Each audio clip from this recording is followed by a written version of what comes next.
మంత్రి కొండ సురేఖ వివాదంలో ఏఐసీసీ ఎంట్రీ ఇచ్చిన విషయం తెలిసిందే. వివాదాలకు కారణాలను స్వయంగా ఏఐసీసీ ఇన్ఛార్జి మీనాక్షి నటరాజన్ అడిగి తెలుసుకున్నారు.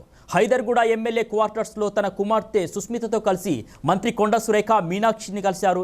ఇక ఇదే సమయంలో పీసీసీ చీఫ్ కూడా అక్కడికి వెళ్లి వివాదంపై చర్చించారు.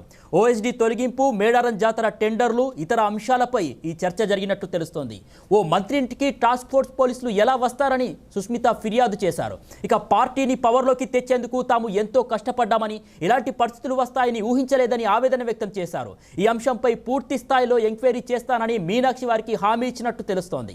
ఇక పీసీసీ చీఫ్ కూడా ఈ విషయంపై స్పందిస్తూ కేవలం కమ్యూనికేషన్ గ్యాప్తోనే సమస్య ఏర్పడిందని తెలిపారు. పార్టీలోని గ్యాప్స్ అన్నింటినీ పరిష్కరిస్తామని కూడా వివరించారు. ఇక సుస్మిత మాటలపై మీనాక్షి నటరాజన్ అభ్యంతరం వ్యక్తం చేసినట్టు సమాచారం. మీడియాతో మాట్లాడవద్దని సూచనలు కూడా చేశారు. సమస్యను కూర్చొని పరిష్కరిద్దామని చెప్పినట్టు తెలుస్తోంది. సుస్మిత నుండి అలాగే మంత్రి కొండ సురేఖ నుండి కూడా హైకమాండ్ వివరణ తీసుకున్నట్లు సమాచారం. గురువారం జరిగినటువంటి కేబినెట్ మీటింగ్ కి కూడా కొండ సురేఖ హాజరుగానటువంటి పరిస్థితి.